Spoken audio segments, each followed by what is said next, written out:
আসসালামু আলাইকুম ওরহমতুল্লাহি ওবরাকাতু। আলহামদুলিল্লাহ রবিল আলমিন ওসলাত ওসালামু আলা আশরাফিল আম্বিয়াল মুরসালিন নবীনা মুহাম্মদ ওয়া আলা আলিহি ওয়া আসহাবিহি আজমাইন। ওবাদ, আকীদার সংক্ষিপ্ত দর্শে যারা উপস্থিত আছেন সবাইকে স্বাগতম জানিয়ে আজকের দাস শুরু করছি। সম্মানিত উপস্থিত সদস্যবৃন্দ, আমরা আজকে যে অংশটুকু শিখব সেটা হচ্ছে আল ইমান বিল ইয়াউমিল আখির, শেষ দিবসের উপর ইমান। আমরা ওই দিন আলোচনা করেছিলাম যে ইয়মুল আখির বলতে দুইটা জিনিসকে বোঝানো হয়। একটি হচ্ছে কিয়ামতের আগের পূর্ব মুহূর্তে যে সমস্ত কর্মকাণ্ড হবে, কিয়ামতের আলামতগুলো বোঝানো হয়, এবং কিয়ামতের আগে মানুষ যে মারা যায় তার কিয়ামত শুরু হয়ে যায়। এটা তো মান মাতা ফাকাদ কিয়ামত কিয়ামতহু, কেউ যে মারা যায় তার কিয়ামত শুরু হয়ে যায়, এই নীতিতে আমরা বিশ্বাসী। এর অর্থ হচ্ছে তখন তার কর্মকাণ্ড, আখিরাতের কর্মকাণ্ড শুরু হয়ে যায়।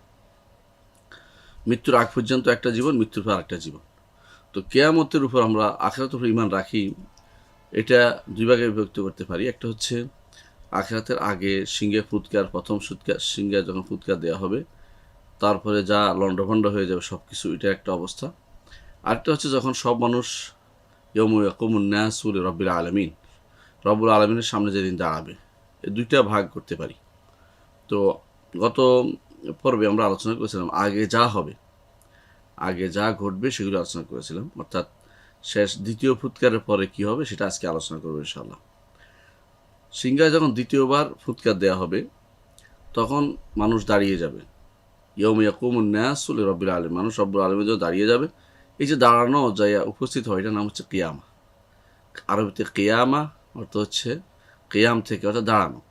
কিয়ামা অর্থাৎ সবাই দাঁড়াবে, এই জন্য দাঁড়াতে বাধ্য, এই জন্য সেটা কিয়ামা। তো পুনরুত্থিত হয়ে গাত্র উত্থিত হবে, সবাই উপরের দিকে দৌড়াবে। কান নাহুম ইলা নসুবিং ইউফেদুন, সুনির্দিষ্ট লক্ষ্যবস্তুর দিকে যেন তারা দৌড়াচ্ছে। অন্য আয়াতে আল্লাহ তাআলা বলেছেন যে ইলা রব্বিহিম ইয়ানসিলুন, তারা তাদের রবের দিকে দৌড়ে যাচ্ছে। তো প্রত্যেকেই সেদিন কবর থেকে উঠে, দ্বিতীয় সিংহে ফুৎকারের সাথে সাথে কবর থেকে উঠে হাশরের মাঠের দিকে যাবে। যাওয়া অবস্থাটা আল্লাহ তাআলা সূরা আল কাহরে উল্লেখ করেছেন, ইয়াউমা ইয়াকুনুন নাসু কাল ফারাশিল মাবথুস, বিক্ষিপ্ত যে সমস্ত কীটপতঙ্গ আছে, এই কীটপতঙ্গের মতো এগুলো মানুষ উঠতে থাকবে। আল্লাহু আকবার। মানে মানুষের এই যে ঘন হারে উপর দিকে উঠবে, দৌড়াবে, একটা সুনির্দিষ্ট জায়গায় যা পড়বে সেখানে, এটাকে আল্লাহ তাআলা তুলনা করেছেন একটা কীটপতঙ্গের উড়ে যাওয়ার সাথে, একত্রিত হওয়ার সাথে তুলনা করেছেন।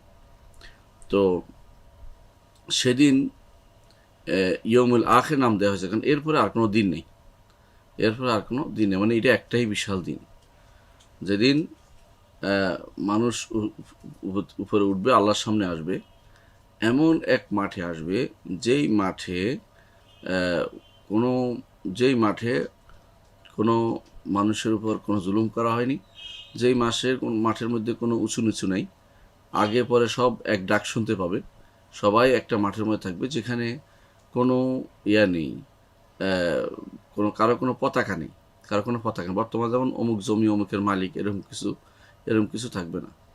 লা তারা ফিহা আইওয়াজা ওয়ালা আমতা, পাহাড় থাকবে না, উঁচু থাকবে না, বাঁকা থাকবে না কোনো কিছু।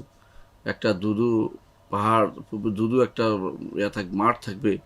এই মাঠের মধ্যে মানুষ থাকবে, সূর্য মাথার উপর থাকবে। সেদিন 1 মাইল, বিশুদ্ধ মতে হাদিসে আসছে মাইল মাইল উপরে থাকবে, মানুষ ঘর্মাক্ত হতে থাকবে। সেই মাঠের মানুষ সেদিন উপস্থিত হবে।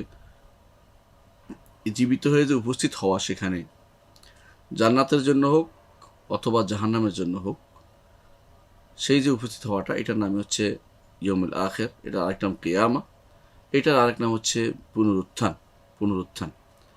তো এই জন্য আমরা বলি নুমিনু বিল ইয়াউমিল আখির, আমরা ইয়াউমুল আখিরের উপর ঈমান রাখি। সেটা হচ্ছে কিয়ামতের দিন, যার পরে আর কোনো দিন নেই, যেদিন মানুষ জীবিত হয়ে রব্বুল আলামিনের সামনে উপস্থিত হবে এবং তারা সেখানে চিরস্থায়ী অবস্থানের জন্য যাবে, অস্থায়ী অবস্থান নয়। সেদিন তাদেরকে হয় জান্নাতের দিকে নিয়ে যাওয়া হবে, নয় জাহান্নামের কঠিন শাস্তির দিকে নিয়ে যাওয়া হবে। অনুরূপভাবে আমরা নুমিনু বিল বা'সি, আমরা পুনরুত্থানের উপর ঈমান রাখি। আর পুনরুত্থান হচ্ছে আল্লাহ তাআলা মৃতদেরকে উত্থিত করবেন, জীবিত করবেন। হ্যাঁ, যখন ইসরাফিল সিংহায় দ্বিতীয় ফুৎকার দেওয়া হবে। আমরা বলি যে বিশুদ্ধ মতে দুটি ফুৎকার, তিনটি নয়। আমরা এটা আগে উল্লেখ করেছি। তিনটি ফুৎকার হাদিসটা দুর্বল, এই জন্য বিশুদ্ধ মতে দুটি ফুৎকার হবে। কোরআনে কারীম আল্লাহ তাআলা কখনো বলছেন নাফখাতুল ফাজা, সেটা বলছেন অনুফিখা ফিস সূরি ফাফাজিআ মান ফিস সামাওয়াত, ভয় পাওয়া। কখনো বলছেন নাফখাতুস সাক ফাসাইকা মান ফিস সামাওয়াত ওয়া মান ফিল আরদ। দুইটা একই জিনিস, শুরু ভয় দিয়ে হবে, শেষ মৃত্যু দিয়ে হবে, এই জন্য সেটা একই নফখা। আর দ্বিতীয়টা হচ্ছে নফখাতুল কিয়াম, যে কিয়ামতের জন্য দ্বিতীয় ফুৎকার হবে, সেটা উঠে তোমার দাঁড়াবে। তাহলে ফুৎকার হলো দুইটা, একটা হচ্ছে ধ্বংসের জন্য, একটা হচ্ছে আবার পুনরুত্থানের জন্য। দুইটা ফুৎকারে দিবেন ইসরাফিল আলাইহিস সালাতু ওয়াস সালাম, তিনি ফুৎকার দিবেন। দ্বিতীয় ফুৎকার দেওয়ার পরে আল্লাহ তাআলা কোরআনে কারীম বলেছেন ওয়ানুফিখা ফিস সূরি, আর সিংহায় ফুৎকার দেওয়া হবে। ফাসাইকা মান ফিস সামাওয়াত ওয়া মান ফিল আরদি ইল্লা মান শা আল্লাহ, তখন বেহুশ হয়ে যাবে, মারা যাবে আসমানে যা আছে জমিনে যা আছে তারা সবাই, তবে আল্লাহ যা চাইবেন তা মরবে না। আল্লাহ কি চাইবেন সেটা হলো বড় কথা। আল্লাহ যা চাইবেন, যেমন জান্নাত জাহান্নামের অধিবাসীরা, জান্নাত জাহান্নামের নেয়ামতগুলো, জান্নাত জাহান্নামের উপকরণগুলো, এগুলোই, এবং যা আল্লাহ চাইবেন, আল্লাহর রাজত্ব, সেটা ধ্বংস হবে না। সুম্মা নুফিখা ফীহি উখরা, তারপর আবার সিংহে ফুৎকার দেওয়া হবে।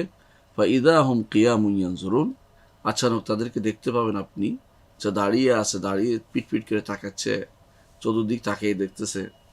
সেখানে কি দেখবে? তারা দেখবে সেদিন খুঁজতে থাকবে, সেদিন বিভিন্ন মানুষকে খুঁজতে থাকবে, তার আত্মীয় স্বজন খুঁজবে, তার আমল নামা খুঁজবে, কি কর্ম করে সেটা খুঁজবে, কোথায় যেতে হবে সেটা নিয়ে চিন্তা করবে। ফাইদা হুম কিয়ামুন ইয়ানজুরুন, সেদিন মানুষ দাঁড়াবে তাদের কবর থেকে রব্বুল আলামিনের জন্য।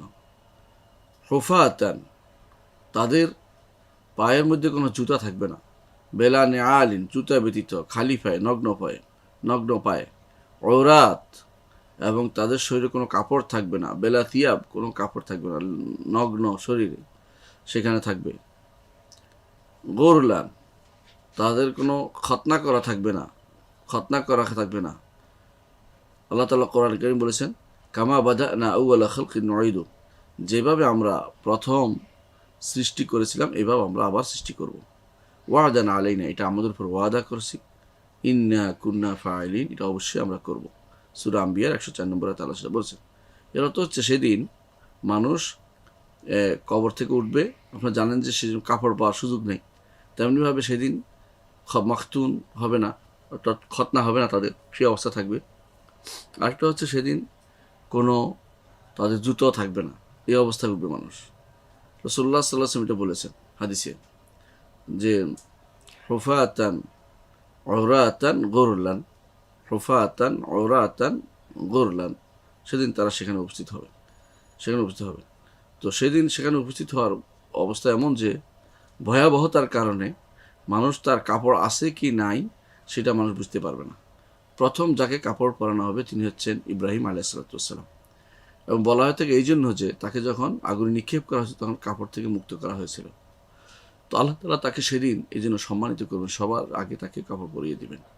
এর আগ পর্যন্ত মানুষের কোনো কাপড় থাকবে, মানুষ এমন অবস্থা থাকবে কারো কিছুর দিকে তাকানোর মতো অবস্থা সেখানে থাকবে না। আয়েশা রাদিয়াল্লাহু আনহা বলেন, ইয়া রাসূলুল্লাহ, মানুষ একে অপরের দিকে তাকাবে ল্যাংটা হলে। তখন রাসূলুল্লাহ সাল্লাল্লাহু আলাইহি ওয়াসাল্লাম বললেন, আয়েশা, সেদিনকার বিপদ অনেক ভয়াবহ, কেউ কারো দিকে তাকানোর প্রস্তুত করবে না, ওসব চিন্তা মানুষের মাথায় আসবে না, এসব অন্যায়ের চিন্তা মানুষের মাথায় কোনোদিন আসবে না, সুতরাং কেউ কারো কিছু শরীরের দিকে তাকাবে না। এটা হচ্ছে সেদিন আল্লাহর জন্য যখন দাঁড়াবে।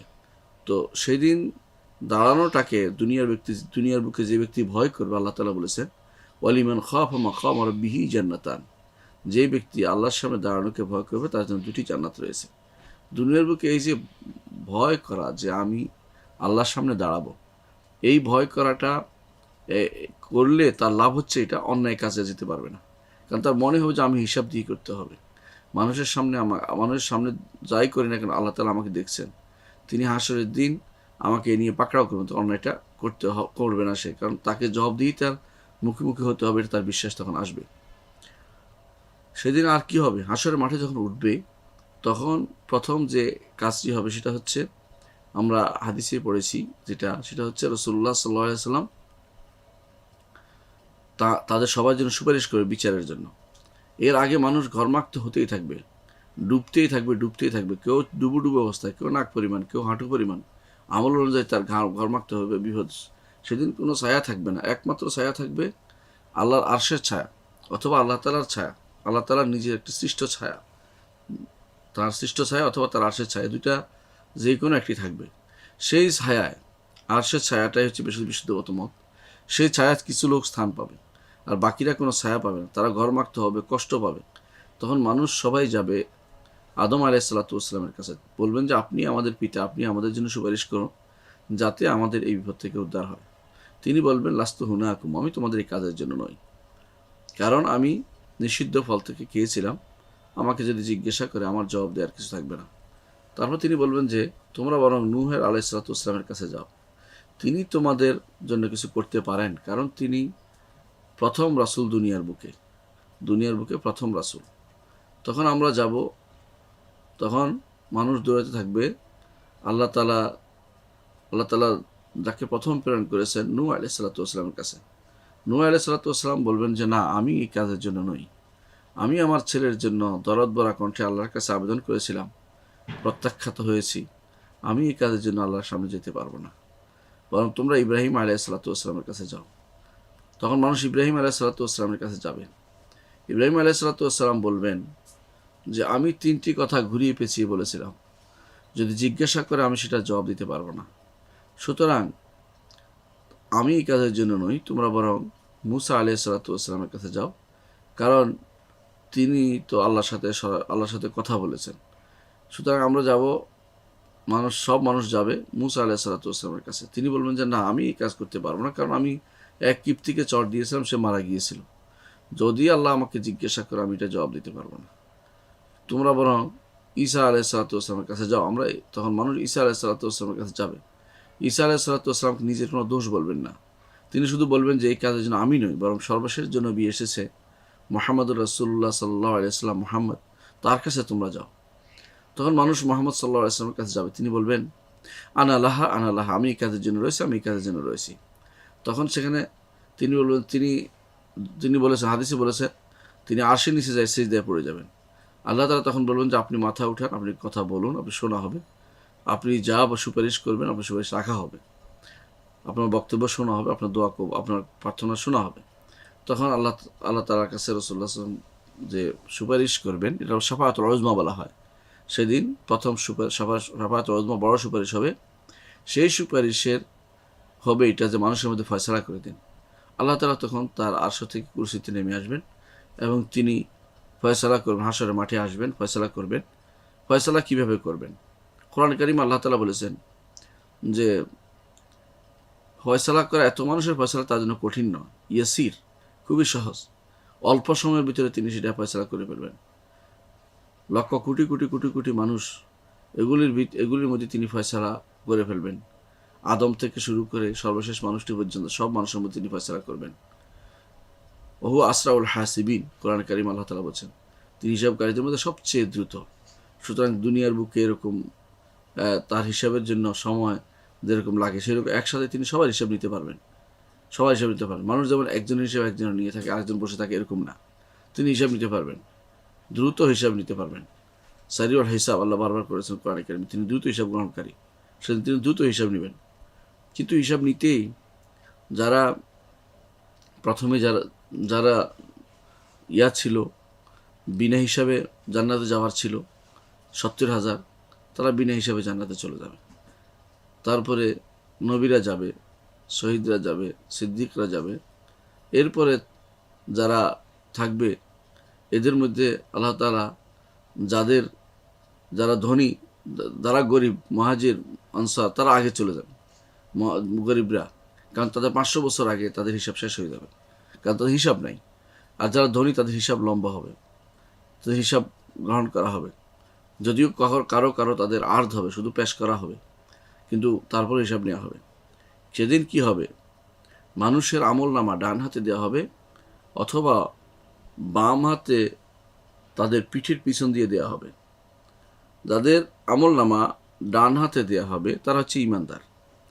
ইমানদারদের আমল নামা ডান হাতে দেওয়া হবে, তারা বলবে যে হাউ মুকরাউ কিতাবিয়া, আসো দেখো আমার কিতাব দেখো, ইন্নী জানান্তু আন্নী মুলাকিন হিসাবিয়া, আমি বিশ্বাস করতাম যে আমার হিসাব সহজ হবে, আমি হিসাবের সম্মুখীন হব। ফাহুয়া ফি আইশাতির রাদিয়া, সে সন্তুষ্ট জীবনে বসবাস করবে। ও আম্মামান উতিয়া কিতাবাহু বিশিমালিহি, যার বাম হাতে দেওয়া হবে ফায়াকুল ইয়া লাইতা নিলাম উতা কিতাবি, হায় যদি কিতাব না দেওয়া হতো, ইয়া লাইতাহা কানাতিল কাদিয়া, যদি আগের মৃত্যুটাই যথেষ্ট ছিল। তখন এইভাবে মানুষের হাত পিছতে থাকবে।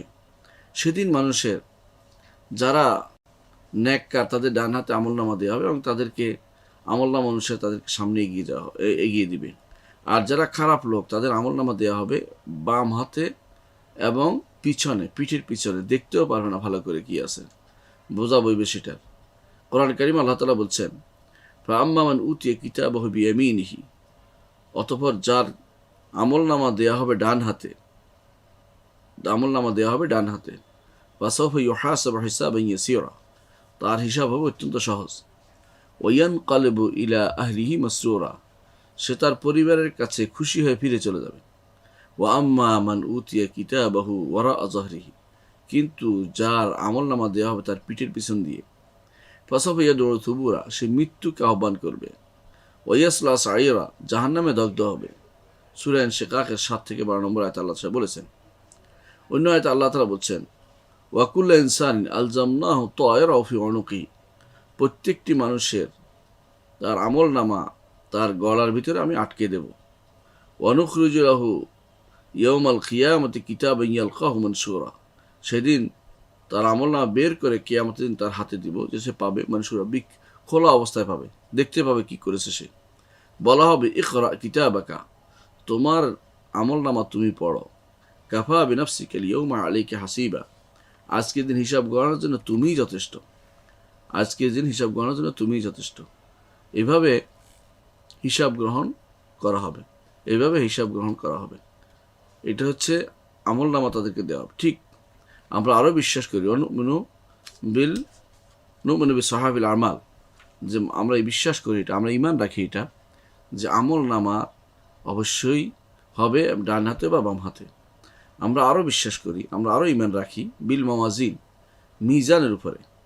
তুদাউ ইয়াউমাল কিয়ামতি ফালা তুযলামু নাফসুন শাইআ, কিয়ামতের দিন মিজান প্রতিস্থাপন করা হবে, সেদিন কারো উপরে সামান্যতম জুলুম করা হবে না। এই মিজান অর্থাৎ পাল্লা, তার দুটি কাফা থাকবে, দুটি পাল্লা থাকবে, মিজানের দুটি পাল্লা থাকবে। হাদিস অনুসারে দুটি পাল্লা থাকবে, দুটি পাল্লার মধ্যে ন্যাক এবং বদ মাফা হবে। অনুরূপভাবে ব্যক্তিকে ন্যাককার বদকারকেও মাফা হবে। অনুরূপভাবে ন্যাক আমলের খাতা এবং বদ আমলের খাতাও মাফা হবে। তাহলে তিনটি জিনিস মাফা হবে, ব্যক্তির আমল এবং ব্যক্তির আমল এবং ব্যক্তির আমল, দুইটা তো থাকবেই, সাথে থাকবে ব্যক্তির আমল নামাও, তিনটি, ব্যক্তির আমল নামা। তাহলে তিনটি জিনিস মাফা হবে। আমরা হাদিস থেকে এটার বিস্তারিত দলিল পাই, হাদিসে বিস্তারিত দলিল আসছে যে রাসূলুল্লাহ সাল্লাল্লাহু আলাইহি ওয়াসাল্লাম বলেছেন, হাশরের মাঠে কোনো মানুষ আসবে, তার লা তুসাউই ইনদাল্লাহি জানাহ বাউদা, যার ওজন একবার মাছির ডানার মতো হবে না। কাজ, সে যদি দিনের কাজ করে নাই, ঈমান নাই, তার ওজন হবে না, তার ভারী হবে না, অর্থাৎ ব্যক্তি ওজন হবে। আবার ব্যক্তি ওজন আরেকটা দলিল হচ্ছে রাসূলুল্লাহ সাল্লাল্লাহু আলাইহি ওয়াসাল্লাম একবার আব্দুল্লাহ ইবনে মাসউদকে গাছে উঠালেন যেন তার জন্য মেসওয়াক আনতে পারে। মেসওয়াক আনার সময় বাতাসে তার শরীর হেলে দুলে পড়ছিল। সাহাবাকে হেসে দিলেন। রাসূলুল্লাহ সাল্লাল্লাহু আলাইহি ওয়াসাল্লাম বললেন, তোমরা কেন হাসছো? বা ইয়া রাসূলুল্লাহ মিন দিক্কাতি সাকাইহি, তার দুটি ফিন্ডারি এত হালকা, দেখতে কীরকম মনে হচ্ছে। রাসূলুল্লাহ সাল্লাল্লাহু আলাইহি ওয়াসাল্লাম বললেন যে এগুলো উহুদ পাহাড়ের চেয়ে ভারী হবে কিয়ামতের দিন। তাহলে মানুষের ওজন হবে। আর আমলনামার ওজন তো কোরআনে কারিমে আসছে, বা আম্মান উতিয়া কিতাবাহু বিয়ামিনি, কিতাবের কথাই বলা হয়েছে যে আমলেরটা কোরআনে কারিমে বলা হয়েছে। আল্লাহ তাআলা বলছেন ফামান ইয়ামাল মিসকালা যাররাতিন খায়রান ইয়ারা, যে কেউ অনুপরিমাণ আমল করবে সেও সেটা দেখতে পাবে। ওমান ইয়ামাল মিসকালা যাররাতিন শাররান ইয়ারা, যে কেউ অনুপরিমাণও খারাপ করবে সেটাও দেখতে পাবে। সূরা জিলজালার 7 এবং 8 নম্বর আয়াত যেটা বলা হয়েছে। অনুরূপভাবে আল্লাহ তাআলা বলেছেন, ফামান সাকুলাত মাওয়াজিনুহু, যার ওজনগুলো ভারী হবে, বা উলাইকা হুমুল মুফলিহুন, তারাই হবে সফলকাম। ওয়ামান খাফফাত মাওয়াজিনুহু, আর যার পাল্লাসমূহ হালকা হয়ে যাবে, বা উলাইকা আল্লাযিনা খাসিরু আনফুসাহুম ফি জাহান্নাম খালিদুন, তারাই ওই সম্প্রদায় যারা তাদের জীবনকে ক্ষতিগ্রস্ত করেছে, জাহান্নামে তারা স্থায়ী হবে। তালফাহু উজুহাহুমুন নার ওয়া হুম ফিহা কালিহুন, তাদের চেহারা আগুন দ্বারা কালো কালো হয়ে যাবে পুড়ে। ওহম ফিহা কালিহুন, সেখানে তারা দাঁত বেংসিয়ে থাকবে, অর্থাৎ মুখের গুলি পুড়ে কুস্ত শেষ হয়ে যাবে, দাঁত বাঁকা হয়ে থাকবে, ভীতিপ্রদ অবস্থায় থাকবে। অন্য আয়তে আল্লাহ তাআলা বলছেন, এটা সূরা মুমিনুনের 102 এবং 104 নম্বর আয়াতে বলেছেন। অন্য আয়তে আল্লাহ তাআলা বলেছেন, মান জা বিল হাসানাতি ফালাহু আশরু আমসালিহা, কেউ যদি কোনো ভালো কাজ করে তার থাকবে 10 গুণ, অনুরূপ 10 গুণ আল্লাহ বাড়িয়ে দিবেন। ওয়ামান জা বিস সাইয়্যাতি ফালা ইউজা ইল্লা মিসলাহা, আর যে অন্যায় কাজ করবে তার অনুরূপই তার জন্য শাস্তি নির্ধারিত হয়েছে। ওহুম লা ইউজলাম, তার উপর কোনো জুলুম করা হবে না, অর্থাৎ তার উপর 10 গুণ দেওয়া হবে না, কিন্তু ঈমানদারকে বাড়িয়ে দেওয়া হবে যে ব্যক্তি ভালো কাজ করবে। কেন? যালিকা ফাদলুল্লাহি ইউতিহি মান ইয়াশা, এই হচ্ছে আল্লাহর ফজল এবং করম, দয়া। আল্লাহ তাআলা যাকে ইচ্ছে তাকে দিবেন, কারো বলার নেই সেটা।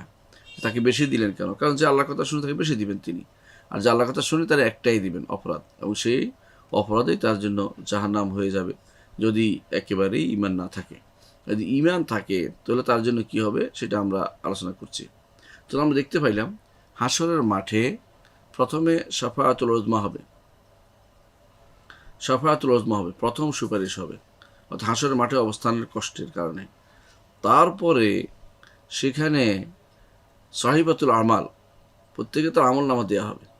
তারপর সেখানে আমল নামা ওজন করা হবে, ব্যক্তি ওজন করা হবে, ব্যক্তির আমল ওজন করা হবে। তারপর কি হবে? কিছু মানুষ ইতিমধ্যে জাহান্নামে যাওয়ার জন্য প্রস্তুত হয়ে গেছে, জাহান্নামে দিয়ে দেবে তাদেরকে বলা হবে যারা যারা আল্লাহ ছাড়া অন্য কারো ইবাদত করতো তারা তাদের অনুসরণ যেন করা হয়। তখন প্রত্যেক মাবুদকে যাদের ইবাদত করা হতো এদেরকে একটা মূর্তির মতো বানিয়ে তাদের অনুসরণ করে জাহান্নামের দিকে তাদেরকে পাঠিয়ে দেওয়া হবে। বাকি থাকবে ঈমানদাররা এবং মুনাফিকরা। আল্লাহ তাআলা আসে বলবেন যে আমি তোমাদের রব।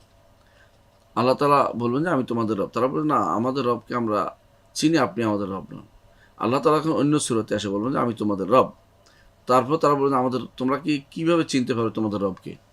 তখন তারা বলবেন যে আমরা আমাদের রবকে চিনতে পারবো তার পিণ্ডলির মাধ্যমে। আল্লাহ তাআলা তখন তার পিণ্ডলি উন্মুক্ত করে দেবেন, পায়ের পিণ্ডলি।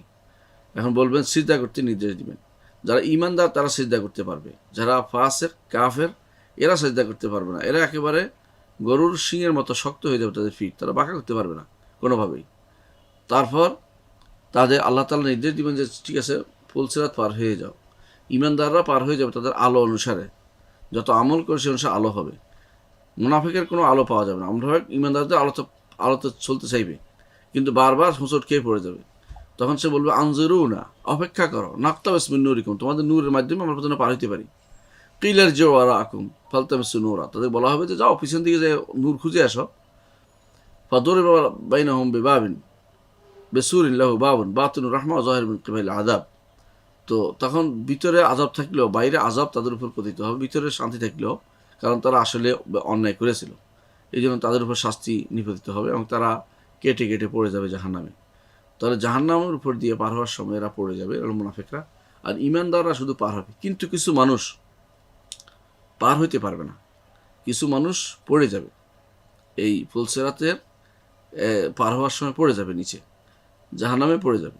ঈমানদারদের মধ্যে যারা এই জায়গায় পড়ে যাবে তারা আমরা বিশ্বাস করি যে সুপারিশের মাধ্যমে এরা বের হয়ে আসবে। এই সুপারিশ কারা করবে?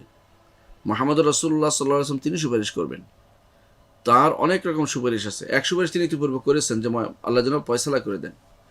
এরপর আল্লাহ তাআলা সুপারিশ করবেন তাদের জন্য বিভিন্ন রকম। যেমন প্রথম সুপারিশ করবেন যেন আল্লাহ তাআলা যারা আরাফে আছে, যাদের সমান হয়ে গেছে, এদের জন্য জান্নাতের ব্যবস্থা করে দেয়, আল্লাহ তাআলা তাদের জান্নাতের ব্যবস্থা করে দিবেন। অনুরূপভাবে তিনি সুপারিশ করবেন এক দলকে বিনা হিসাবে জান্নাতে যাওয়ার জন্য, যেটা আল্লাহ তাআলা কবুল করেছে, ইতিমধ্যে জান্নাতে তারা চলে গেছে। অনুরূপভাবে সুপারিশ করবেন তিনি এক দলকে, যারা জান্নাতে যাওয়ার পরে তাদের মর্যাদা বৃদ্ধির জন্য আল্লাহ সুপারিশ করবেন, সেটা তারা উপরে উঠে যাবে, মর্যাদা উপরে উঠে যাবে। আরেক ধরনের সুপারিশ হবে যে যারা যারা এক গুনাহগার কিন্তু ইয়াতে চলে গেছে, জাহান্নামে চলে গেছে, তাদেরকে বের করার জন্য রাসূলুল্লাহ সাল্লাল্লাহু আলাইহি ওয়াসাল্লাম সুপারিশ করবেন। আরেকটা সুপারিশ হবে, সেটা হচ্ছে যারা কাফের কিন্তু রাসূলের হেফাজত করেছেন, একজন শুধুমাত্র এই সুপারিশ পাবেন, তিনি হচ্ছেন আবু তালেব। রাসূলুল্লাহ সাল্লাল্লাহু আলাইহি ওয়াসাল্লাম বলেছেন, যদি আমি না আল্লাহর কাছে না চাইতাম তাহলে সে হয়তো জাহান্নামের মধ্যভাগে, কিন্তু তিনি চাইবেন যে তাকে শুধুমাত্র জুতা পরানো হবে জাহান্নাম থেকে, এতে তার মগজ উত্তরে থাকবে।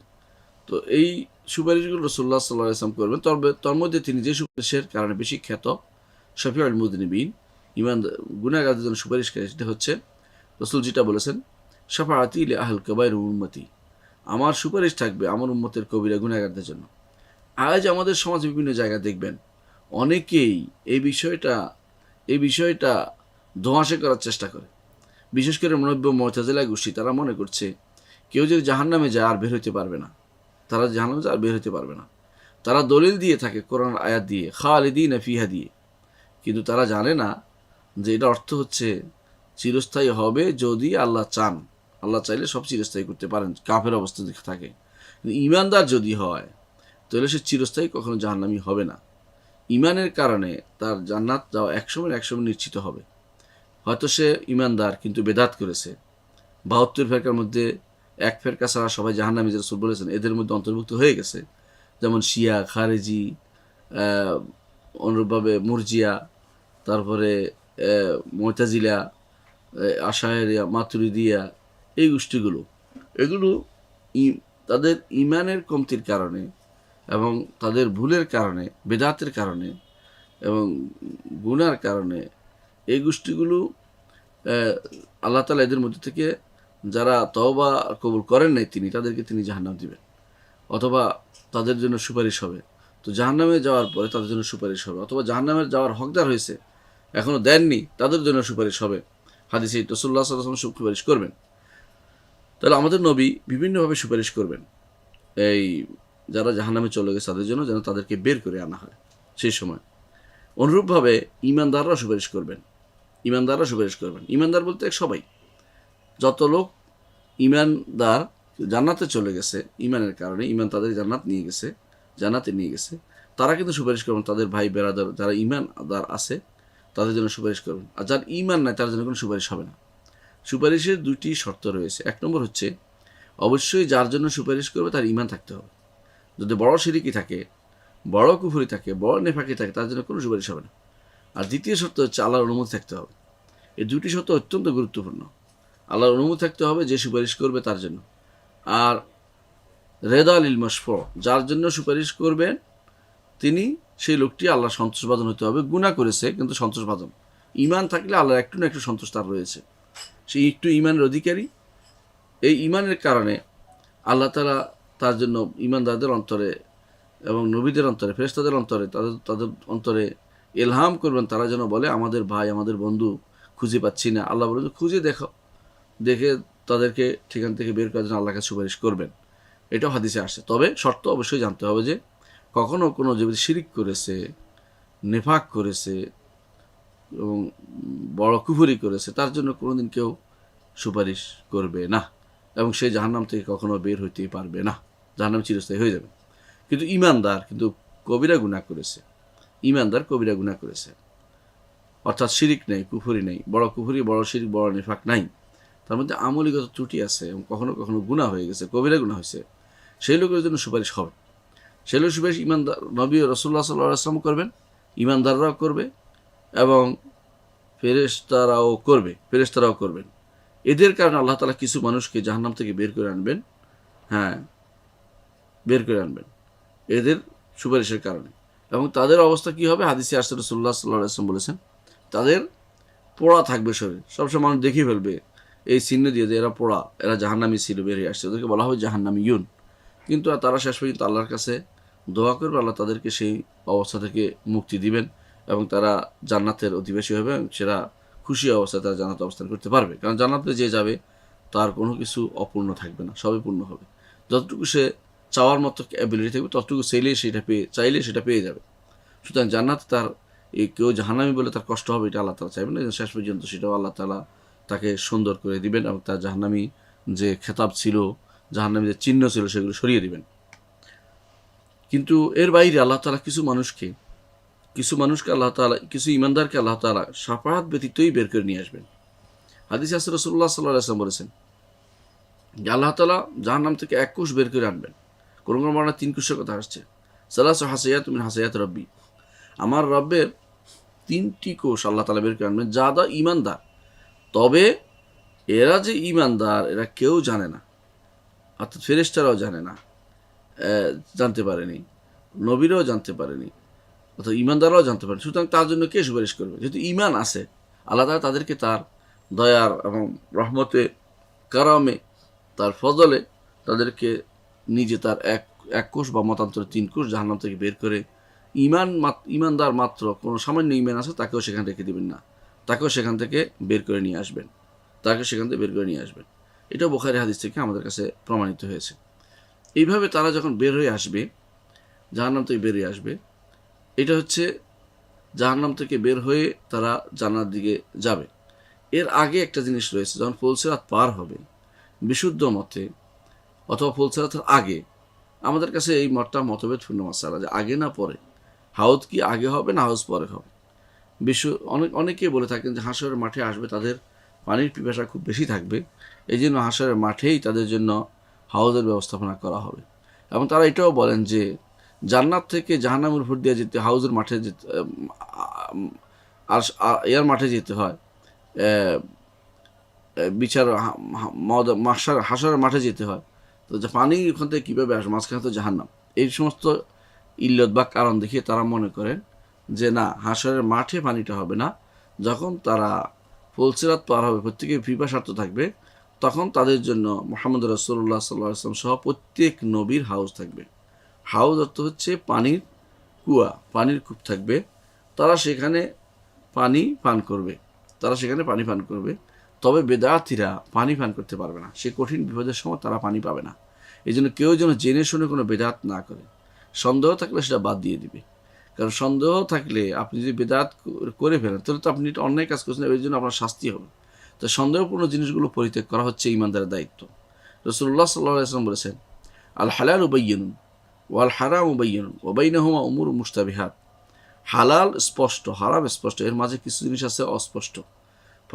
ফামান ইস্তাবরা আলি দীনি ওয়া ইরদিহি ফামান ইত্তাকা শুবহাত, যে ব্যক্তি সন্দেহ থেকে দূরে থাকতে পারলো, ফাকাদ ইস্তাবরা আলি দীনি ওয়া ইরদিহি, সে তার দিনদারি এবং মর্যাদা, আত্মমর্যাদা, সম্মান সব সে পবিত্র করতে পেরেছে, ভালো রাখতে পেরেছে, সেজন্য সে জান্নাতে চলে যাবে।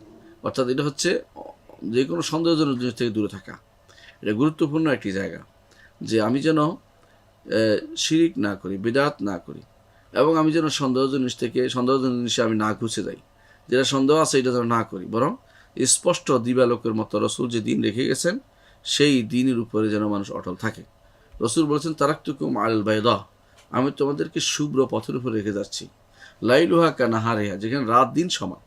এখানে তোমার কাছে মনে হবে না অন্ধকার কোনো কিছু আছে, বরং আল্লাহ রসুল সাল্লাল্লাহু আলাইহি ওয়াসাল্লামের নবুয়তে, তার শরীয়তে, সব জায়গাতে তিনি স্পষ্ট বর্ণনা করেছেন কে কী করতে হবে। এর বাইরে নতুন কোনো শরীয়ত বা ফর্মুলা যে ব্যক্তি চালু করবে সে গুনার কাজে লিপ্ত হলো। তাহলে আমরা ঈমান রাখি যে প্রত্যেক নবী রাসূলুল্লাহ সাল্লাল্লাহু আলাইহি ওয়াসাল্লাম হাউদ হবে। এই হাউদ অর্থাৎ একটা জলাধার, পানির বিশাল এলাকা, যেমন দিঘি বলে আমাদের দেশে, তো সেটা তো এত ছোটো না, বরং বিশাল। রাসূলুল্লাহ সাল্লাল্লাহু আলাইহি ওয়াসাল্লাম বলেছেন, এর বর্ণনা কখনো আসছে মিন আইলা ইলা আদান, ইয়ামানের আদান থেকে আইলিয়া পর্যন্ত, এটা বর্তমান ইসরায়েলের বা ইহুদি নিয়ন্ত্রণ রয়েছে, সে এলাকা পর্যন্ত এত বড়। কখনো বলছে মক্কা মদিনার মতো, বিভিন্ন বর্ণনা আসছে। আমরা আমাদের যে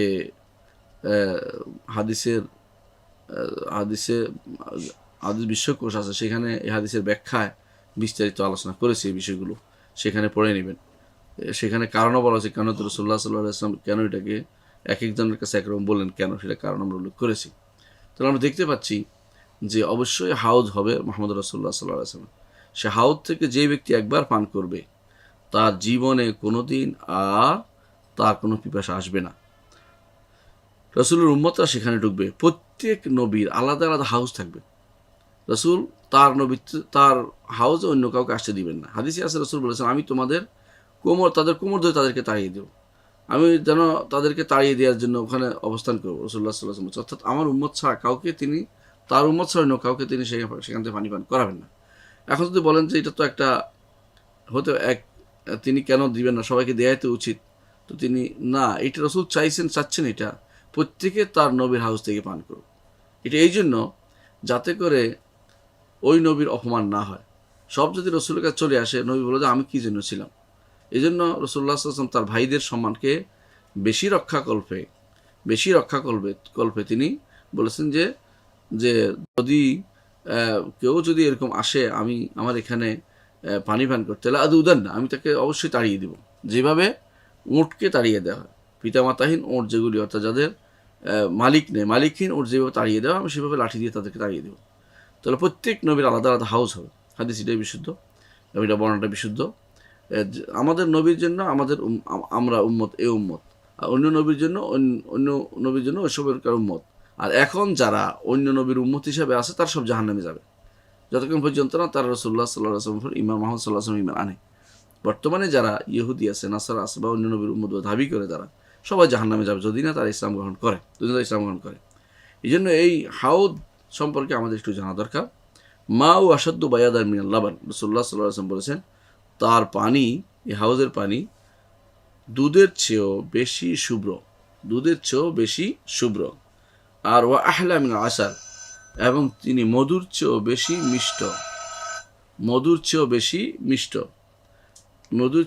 মিষ্ট। ও আতিয়াবু মিনার রাহাতিল মিস্ক, এবং মিস্কের সুগন্ধির চেয়েও বেশি উপাদেয়। তুলুহু শাহরুন ও আরদুহু শাহর, তার দৈর্ঘ্য 1 মাসের, প্রস্থ 1 মাসের রাস্তা।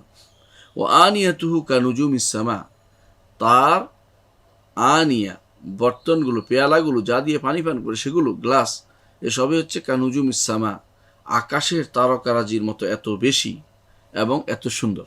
দুইটাই হুসনান ওয়া কাসরাতান, সৌন্দর্যের দিক থেকেও বেশি সুন্দর, আর পরিমাণের দিক থেকে, সংখ্যার দিক থেকেও বেশি সংখ্যক। তো আমরা দেখতে পাচ্ছি রাসূলুল্লাহ সাল্লাল্লাহু আলাইহি ওয়াসাল্লামের হাউজ হবে। সেখান থেকে বেদাতীরা, সেখানে আমরা ঈমান রাখি যে বেদাতীরা তা থেকে পান করতে পারবে না, যেমন রাসূলুল্লাহ সাল্লাল্লাহু আলাইহি ওয়াসাল্লাম বলে দিয়েছেন।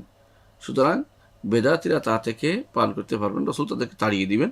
তারা যখন বলা হবে উম্মত, তাদেরকে রাসূল বলবেন যে উম্মতি, তখন ফেরেশতারা বলবেন ইন্নাকা লা তাদরি মা আহদাসু বা'দাক, আপনি জানেন না তারা আপনার পরে কি নতুন বেদাত চালু করেছে আপনি দুনিয়া থেকে চলে যাওয়ার পরে। বর্তমান সময়েও এরকম বেদাতীদের অভাব নেই, তারা বেশিরভাগই নবীর মহব্বতের দাবি করছে কিন্তু বেদাত করছে। তারা রাসূলের হাউজ থেকে পান করার সৌভাগ্য থেকে বঞ্চিত হবেন। এই হাউজ মূলত কাউসার থেকে এসেছে। কাউসার হচ্ছে জান্নাতের একটি বিশাল স্রোতস্বিনী, যেখান থেকে হাউজ পানি এসে এখান থেকে ঈমানদারদের জন্য দেয়া হচ্ছে। এটা হচ্ছে কাউসারের একটি শাখা, এবং এই শাখাটি বৃহৎ শাখা রাসূলুল্লাহ সাল্লাল্লাহু আলাইহি ওয়াসাল্লামের। যে ব্যক্তি এই কাউসারের এই শাখা থেকে পান করবে, ইন্না আতাইনাকাল কাউসার, এরপরে যে ব্যক্তি ইন্না আতাইনাকাল কাউসার এই আয়াত পড়েছে, যে ব্যক্তি সে বুঝতে পারবে যে কাউসার থেকে এই পানি আসবে। রাসূলের হাদিসে আসছে ইয়াকুত্তানে, দুইটা নালা দিয়ে এসে হাউজে এসে পড়বে। সুতরাং যে ব্যক্তি ইন্না আতাইনাকাল কাউসার পড়ে বিশ্বাস করবে এটা যে আল্লাহ রাসূলকে কাউসার দেওয়া হয়েছে, অর্থ হচ্ছে কাউসার মূল স্রোতস্বিনী মালিক হচ্ছে মুহাম্মদ রাসূলুল্লাহ সাল্লাল্লাহু আলাইহি ওয়াসাল্লাম। সেখান থেকে প্রত্যেক নবীকে আলাদা আলাদা করে সেখান থেকে নালা দেওয়া হবে, যে নালা দিয়ে তারা হাশরের মাঠে অথবা সিরাতের পরে তাদের উম্মতকে পানি পান করাতে পারবেন। অনুরূপভাবে ওয়ানুমিনু বিসসিরাত আল মনসুব আলা জাহান্নামের উপরে যে পুলসিরাত থাকবে সেটার উপর আমরা এটার উপর ঈমান আনি। ইয়ামুরুন নাস আলাইহা আলা কদরি আমালিহিম, মানুষ তাদের আমল অনুযায়ী এর উপর দিয়ে পার হবে। ফা ইয়ামুরু আউয়ালুহুম কাল বারকি, তাদের প্রথম যারা পার হবে তারা বিদ্যুৎ গতিতে পার হয়ে যাবে। সুম্মা কামার রিয়াহ, তারপর বাতাস যেভাবে যায় সেভাবে যাবে। সুম্মা কামাররে তৈরি, তারপর পাখি যেভাবে যায় সেভাবে যাবে। ও আসাদ্দের রিজাল, এবং যারা দ্রুত পদচলে হাঁটতে সক্ষম তাদের মতো করে যাবে। ওয়ান নবী সাল্লাল্লাহু আলাইহি ওয়াসাল্লাম কায়িমুন আলা সিরাত, তখন রাসূলুল্লাহ সাল্লাল্লাহু আলাইহি ওয়াসাল্লাম সিরাতের পাদদেশে দাঁড়িয়ে থাকবেন। ইয়াকুল, তিনি বলবেন, ইয়া রাব্বি, হে রব, সাল্লিম সাল্লিম, হে রব নিরাপত্তা দান করো, নিরাপত্তা দান করো।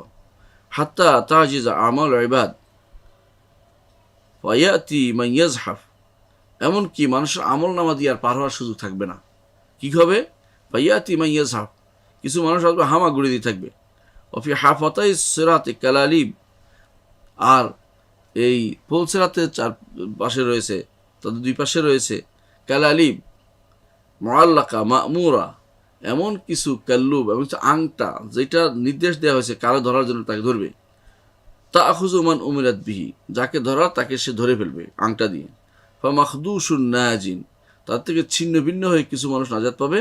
ও মুকারদাসুন ফিন্নার, তাদের আরেকটি অংশ জাহান্নামে পতিত হবে। এটার উপর আমরা ঈমান রাখি, সিরাতের উপর আমরা ঈমান রাখি, সিরাতের ঈমান রাখতে হবে। ওয়া নু'মিনু বিকুল্লি মা জাআ ফিল কিতাবি ওয়াস সুন্নাতি মিন আখবারি যালিকাল ইয়াউম ওয়া আহওয়ালিহি, আর আমরা সেই মহাদিনের যে সমস্ত ঘটনার কথা হাদিসে আসছে, এবং সেই দিনের সমস্ত বিপদের কথা হাদিসে আসছে, যার থেকে আমরা আল্লাহর কাছে আশ্রয় চাই, সেটার উপর আমরা যথাযথ ঈমান রাখি বিশুদ্ধ হাদিসে। এটা একটা কথা এই জন্য বলছি, কারণ এটার ভিতরে অনেক কিছু ঢুকবে যেগুলো আমরা বিস্তারিত আলোচনা করিনি। সেদিন কি হবে, কি অবস্থা হবে, বিস্তারিত আলোচনা রাসূলুল্লাহ সাল্লাল্লাহু আলাইহি ওয়াসাল্লাম তার হাদিসে করেছেন। আর আমরা ঈমান রাখি নু'মিনু বিশাফাআতিন নবী সাল্লাল্লাহু আলাইহি ওয়াসাল্লাম লিআহলি জান্নাতি ইয়াদখুলুহা। আমরা এটা আগেও বলেছিলাম যে রাসূলুল্লাহ সাল্লাল্লাহু আলাইহি ওয়াসাল্লাম কয়েক প্রকার সুপারিশ করবেন। তার মধ্যে একটি হচ্ছে যে তিনি সর্বপ্রথম আউয়ালু মান ইয়াকরা বাবাল জান্নাহ, জান্নাতের দরজা খটখট করবেন, যে খোলো। কার জন্য? তার জন্য এবং উম্মতের জন্য। এটার উপর ঈমান রাখতে হবে আমাদেরকে। সুতরাং প্রথম তিনি জান্নাতে ঢোকার জন্য তিনি সুপারিশ করবেন। এটা আমাদের নবী ছাড়া কেউ করতে পারবে না, এটা আমাদের নবীর জন্য খাস, বিশেষভাবে তার জন্য নির্ধারিত। এটা হচ্ছে হাসরের মাঠের অবস্থা এবং সেখানে যে ধারাবাহিক বর্ণনা যেটা আমরা করলাম। তারপর কি হবে? তারপর জান্নাত অথবা জাহান্নাম। সুতরাং আমরা জান্নাতের উপর ঈমান রাখি, জাহান্নামের উপর ঈমান রাখি। আমরা বিশ্বাস করি জান্নাত হচ্ছে আল্লাহ তাআলা তার ঈমানদার তাকওয়াবান বান্দাদের জন্য যা সৃষ্টি করেছেন, যা তিনি প্রস্তুত করে রেখেছেন, যে নেয়ামতের ঘর, সেটা হচ্ছে জান্নাত। ঈমানদার তাকওয়াবান তাদের জন্য আল্লাহ তাআলা তার নেয়ামতের যে ঘর তৈরি করে রেখেছেন সেটার নাম হচ্ছে জান্নাত। এর মধ্যে এমন কিছু নেয়ামত রয়েছে যা কোনো চোখ কোনোদিন দেখেনি, কোনো কান কোনোদিন শুনেনি, কোনো মানুষের অন্তরে কোনোদিন তা উদিত হয়নি। আপনি হয়তো মনে করতে পারেন দুনিয়ার বুকে আল্লাহ তাআলা বলছেন আঙ্গুর দিবেন, এবং আল্লাহ তাআলা বলছেন কলা দিবেন। এভাবে আপনি মনে করছেন কলা তো আমি খাই না, কিন্তু আপনি জানেন না এই কলা সেই কলা না। জান্নাতে যা দিবেন তার সাথে দুনিয়ার শুধু নামে পরিচয় হবে, কোনো কামে পরিচয় হবে না, কামে মিল হবে না। এই জন্য ইবনে আব্বাস রাদিয়াল্লাহু আনহু বলেন, জান্নাতে আল্লাহ তাআলা যা দিবেন বলেছেন সেগুলো শুধু নামে মিল হবে, বাস্তবে সেটা একরকম কখনো হবে না। সুতরাং আল্লাহ তাআলা জান্নাতের জন্য এমন কিছু রেখে দিয়েছেন যা অবশ্যই অত্যন্ত বেশি মূল্যবান, এমন মূল্যবান যে তা কোনো মানুষ দেখেনি, যা কোনো কান শোনেনি, এবং যা কোনো মানুষের অন্তরে উদিত হয়নি। আল্লাহ তাআলা সূরা সাজদার 17 নম্বর আয়াতে বলছেন, ফালা তা'লামু নাফসুম মা উখফিয়া লাহুম মিন কুররাতি আয়ুন জাযাআন বিমা কানু ইয়ামালুন। সুতরাং কোনো নফস জানে না তার চক্ষু শীতলকারী কোন জিনিস তার জন্য গোপন করে রাখা হয়েছে। এই জন্য এটা পুরস্কার স্বরূপ, কারণ তারা আমল করত। ইন্নাল্লাযীনা আমানু ওয়া আমিলুস সালিহাত, ঈমান এবং আমল করতে, এই জন্য আল্লাহ তাআলা সে পুরস্কার হিসেবে এটা রেখেছেন। এ হলো জান্নাতের বিবরণ। আমরা ঈমান রাখি জান্নাত এখনও আছে। জান্নাতের ব্যাপারে এটা কখনো বলা যাবে না জান্নাত ধ্বংস হয়ে যাবে, এটা কোনোদিন বলা যাবে না। তাহলে জান্নাত অবশ্যই আছে। এবং জান্নাতে বর্তমানে কি কেউ আছে? হ্যাঁ, বর্তমানে জান্নাতে আছে। কারা? ফেরেশতা।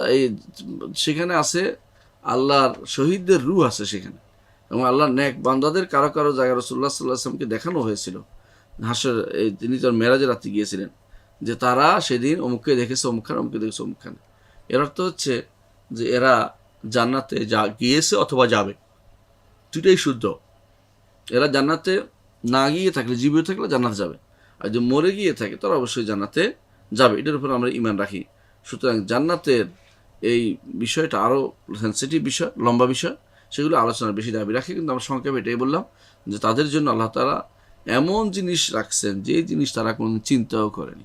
তাদের জন্য এরকম যে কষ্ট করে সে টাকা রোজগার করে সে বাজার করে খাইতে হবে, রান্না করে, এরপর আবার ডাক্তারের কাছে, এরকম কিছু নেই। সেদিন হবে আনন্দ আর আনন্দ ঈমানদারদের। দ্বিতীয় হচ্ছে নার, জাহান্নাম।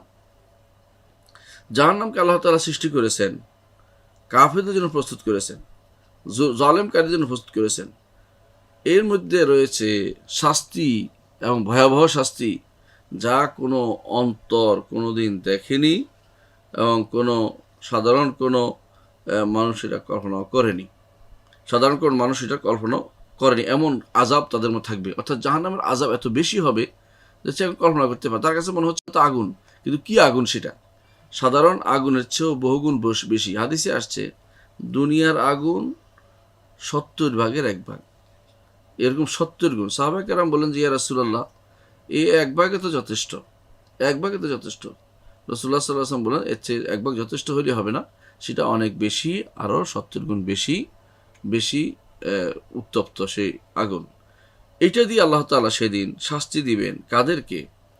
জাহান্নামীদেরকে। জাহান্নামী কারা হবে? 2 শ্রেণীর জাহান্নামী। এক শ্রেণীর জাহান্নামী হচ্ছে চিরস্থায়ী জাহান্নামী, কাফেরদেরকে শাস্তি।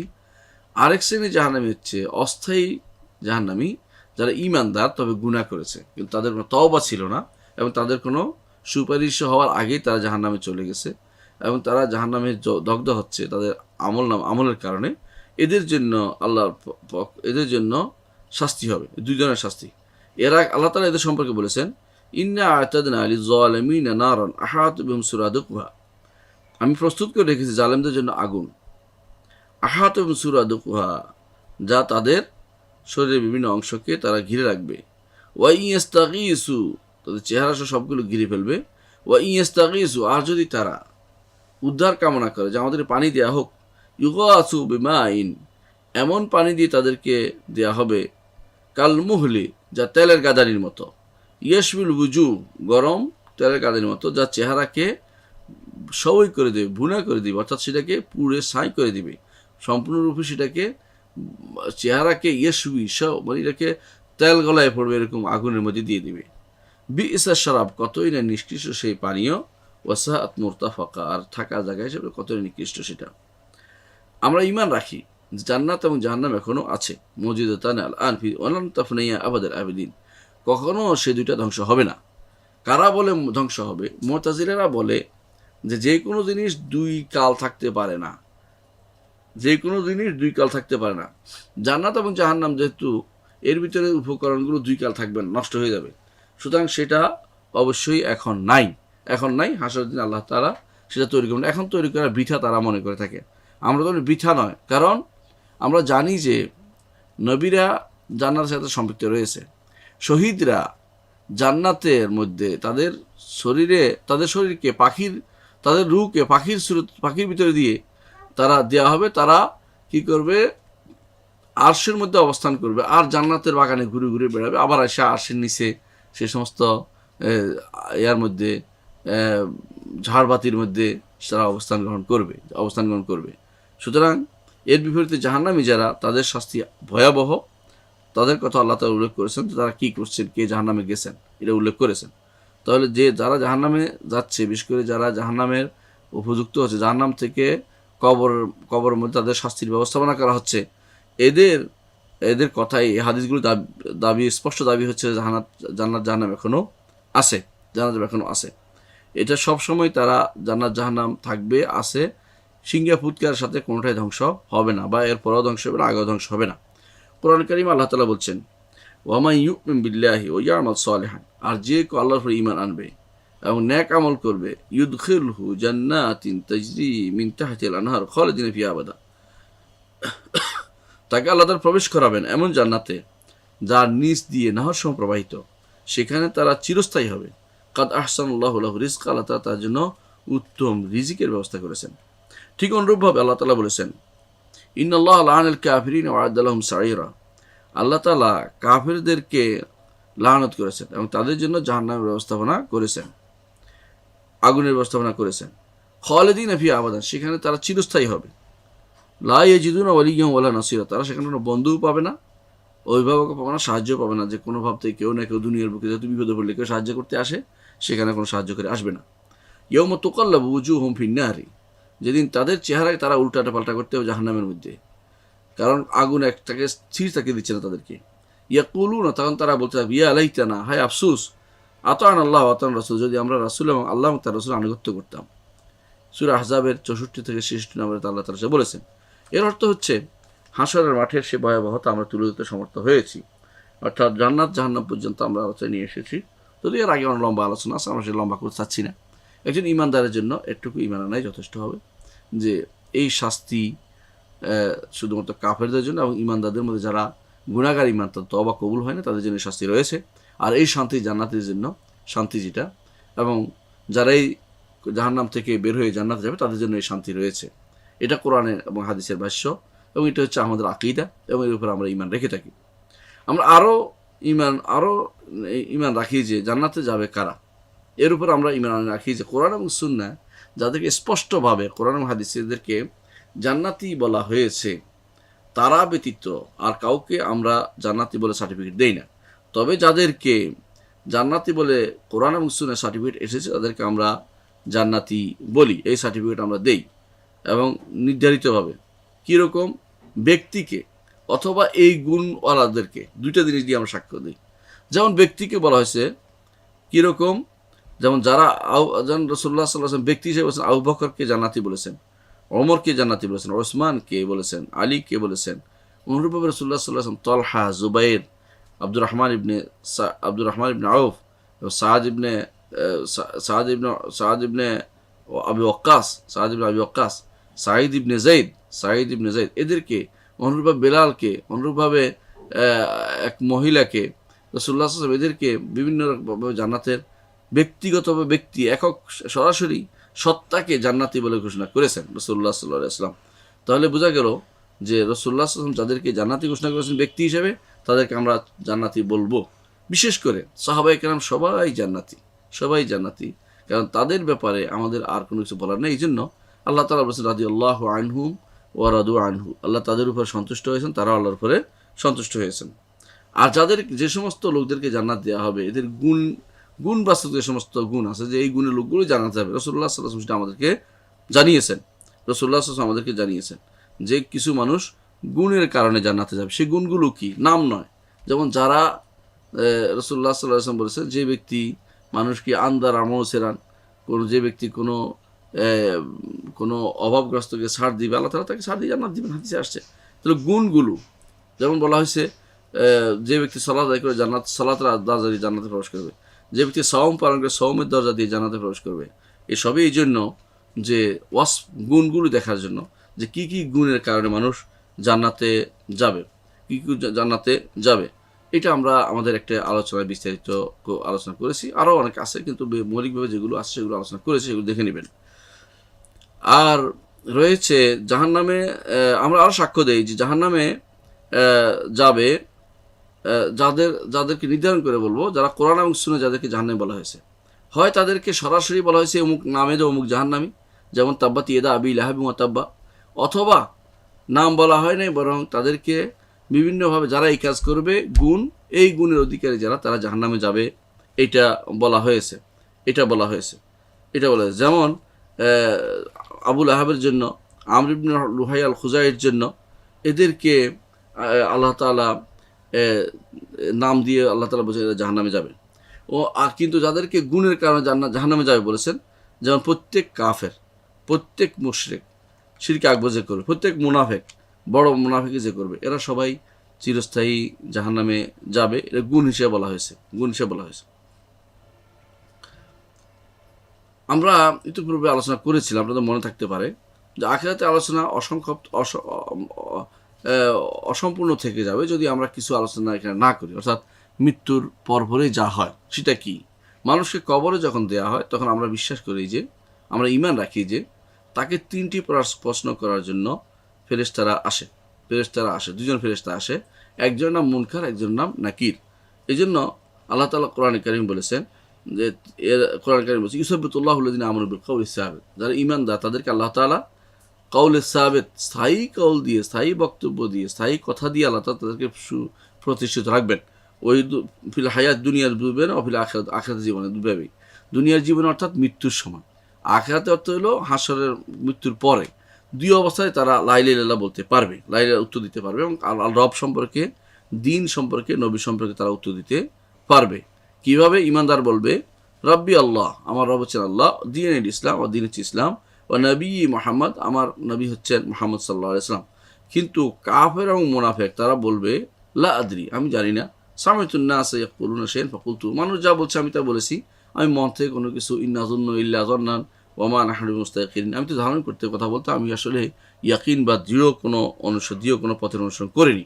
এভাবে তারা বিভ্রান্ত হবে। তারা সঠিক পথে, কাফের ও মুনাফিক তারা জান্নাতের পথ পাবে না, ফিতনার উত্তর দিতে পারবে না, ফিতনার উত্তর, পরীক্ষার উত্তর দিতে পারবে না। এর বাইরে যারা থাকবে, আমরা এটার উপর ঈমান রাখি যে যেমনিভাবে ফিতনাতে যেমন আছে, অর্থাৎ ফিতনা পরীক্ষা যেমন হবে, তেমনিভাবে তা ঈমানদারদের জন্য কবরে সব, তাদের কবরের নেয়ামতের ব্যবস্থা করা হবে, ব্যবস্থা করা হবে। যেমন আল্লাহ তাআলা কোরআনে কারীম বলেছেন সূরা নাহলের 32 নম্বর আয়াতে, আল্লাযিনা তাতাওয়াফাহুমুল মালাইকাতু তাইয়্যিবিন, যাদেরকে মালাইকাগণ, ফেরেশতাগণ উত্তমতার সাথে তাদেরকে মৃত্যু দেন। কীরকম? হাদিসে আসছে যে উত্তমতা অর্থ হলো যেমনিভাবে পানির গ্লাস থেকে এক ফোঁটা পানি পড়ে যায়, তেমনিভাবে এই লোকটার শরীর থেকে রুটা এভাবে বের হয়ে যাবে, ঈমানদার হয়। আর যে কাফের হয় তার হবে কঠিন অবস্থা, ইয়াদরিবুনা উজুহাহুম আদবারহুম, তার সামনে পিছনে পিটিয়ে মারবে, যেমন আমরা সামনে আলোচনা করছি। তো ঈমানদারের ব্যাপারটি আল্লাহ তাআলা সূরা নাহলের 32 নম্বর আয়াতে বলছেন, আল্লাযিনা তাতাওয়াফাহুমুল মালাইকাতু তাইয়্যিবিন, যাদেরকে ফেরেশতারা ভালো অবস্থায় তাদেরকে জীবন হরণ করে। ইয়াকুলুনা সালামুন আলাইকুম, ফেরেশতারা বলে তোমাদের উপরে সালাম হোক। উদখুলুল জান্নাতা বিমা কুনতুম তা'মালুন, জান্নাতে প্রবেশ করতে কারণ তোমরা ভালো আমল করতে, এ কারণে, কিন্তু এটা বিনিময় নয়। ওয়া নু'মিনু বিআযাবিল কবর, রূপে আমরা ঈমান রাখি যে আযাবুল কবর হবে। লিয-যালিমিন আল কাফিরিন, জালেম কাফেরদের জন্য আযাবের কবরের আযাব হবে। আল্লাহ তাআলা কোরআনে কারীম বলছেন সূরা আনআমের 93 নম্বর আয়াতে বলছেন, ওয়ালাউ তারা ইয যালামুনা ফি গামারাতিল মাউত, আর যদি আপনি দেখতেন জালেমদেরকে তারা মৃত্যুর মুখে আছে, মৃত্যুর অবস্থার মধ্যে তাদের জীবনযাপন করছে, কি হবে তখন? ওয়াল মালাইকাতু বাসিতু আইদিহিম, মালাইকাগণ তাদের হাত প্রসারিত করে রাখছে, আখরিজু আনফুসাকুম, তোমার নফস তোমরা বের করো। অর্থাৎ মালাইকা তখন যখন নিজে বের না করে তাদেরকে তোমরা বের করো বলবে। তারপর মালাইকারা বলবেন আলিয়াউমা তুজজাউনা আযাবাল হুনি, আজকের দিনে তোমাদেরকে অপমানজনক শাস্তি দেওয়া হবে। বিমা কুনতুম তাকুলুনা আলাল হক, কারণ তোমরা আল্লাহর উপর মিথ্যা কথা বলতে। ওয়া কুনতুম আন আয়াতি তাস্তাকবিরুন, আল্লাহর নির্দেশনসমূহ তোমরা অহংকার করতে, গ্রহণ করে নিতে না, অর্থাৎ ঈমান আনতে না। ফেরাউনের মতো যারা হয়ে যাবে, নমরুদের মতো যারা হয়ে যাবে, তারা তো সেটাই করবে, তারা কোনো ভালো কথা ঈমান আনবে না, বরং অহংকার করতে থাকবে। সুতরাং আমরা বুঝতে পারলাম যে আযাবের কবরে এই জিনিসটা অতিরিক্ত এখানে আসবে এই জন্য, কারণ এটা কিন্তু আমাদের ইয়মুল আখির ঈমানের সাথে সম্পৃক্ত, আখিরাতের ঈমানের সাথে সম্পৃক্ত। যে কেউ আখিরাতের ঈমান আনবে সে অবশ্যই তাকে অবশ্যই আযাবুল কবরের উপর ঈমান আনতে হবে, এবং আযাবুল কবরের সাথে ফিতনাতুল কবরের সাথে ঈমান আনতে হবে। ঠিক নাঈমুল কবরের উপর ঈমান আনতে হবে, কবরের নেয়ামতের উপর ঈমান আনতে হবে। কিন্তু যারা মনে করবে, বর্তমানে বিশেষ করে নব্য মুতাজিলা গোষ্ঠী মনে করতেছে যে কবরে কোনো শাস্তি নেই, কবরের কোনো কিছু ওজন নাই, কবরের কোনো কিছু, এই জাতীয় যারা বলছে তারা সবই হচ্ছে পথভ্রষ্ট, এবং এদের থেকে আমাদের সাবধান করা জরুরি। আজ সমাজের ভিতরে এই গোষ্ঠীটা খুব ধীরে ধীরে প্রসার লাভ করতেছে, এবং তারা অধিকাংশই রাসূলুল্লাহ সাল্লাল্লাহু আলাইহি ওয়াসাল্লাম হাদিস মানে না, কোরআন আয়াত তাদের মন মতো করে ব্যাখ্যা করে। এরা অধিকাংশই কবরের আযাবকে অস্বীকার করছে, কবরের ফিতনা পরীক্ষাকে অস্বীকার করছে, কবরের আযাবের কারণে কবর আযাবকে তারা দেখে নাই বলে তারা অনেকে অস্বীকার করার কথা বলে, দেখি নেই। এরা হচ্ছে নব্য মুতাজিলাদের রূপ, এরা এটা করে থাকে। এ ব্যাপারে হাদিস অনেক আসে। ঈমানদার শুধুমাত্র সবসময় এটাই বিশ্বাস করবে যে গায়বী বিষয়ে আল্লাহ তার রাসূল যা বলেছেন, না দেখা বিষয়ে, হাশরের মাঠের বিষয়ে, এবং দুনিয়ার বুকে যে সমস্ত জিনিস আল্লাহ তার রাসূল বলেছেন গায়বী জিনিসগুলো, এগুলোর ব্যাপারে ঈমানদারের কাজই হচ্ছে এটা, ইয়াকুলু সামি'না ওয়া আতা'না, শুনলাম এবং মেনে নিলাম, এবং এটা তারা বিশ্বাস করবে, ঈমান রাখবে যে এটাই সত্য, এর বিপরীতটা সত্য নয় কোনো দিন। এবং তারা দুনিয়ার বুকে যা দেখে, দুনিয়ার বুকে বিভিন্ন রকমের নতুন নতুন আবিষ্কার হচ্ছে, নতুন নতুন তথ্য প্রযুক্তি দিন চলে আসছে। মানুষ এখন অনেকের কাছে মনে হতে পারে এখন আর কি ওসব চলে কিনা, নাউজুবিল্লাহ, এরকম মনে করলে সে কাফের হয়ে যাবে এবং সে চিরস্থায়ী জাহান্নামী হয়ে যাবে, চিরস্থায়ী জাহান্নামী হয়ে যাবে। এই জন্য অবশ্যই কোরআন দিয়ে হাদিসের সামনাসামনি দাঁড় করানো যাবে না। অনেক কী করে, কোরআন হাদিসের বিরোধ দেখিয়ে দুইটাকে বাদ দিয়ে দেয়।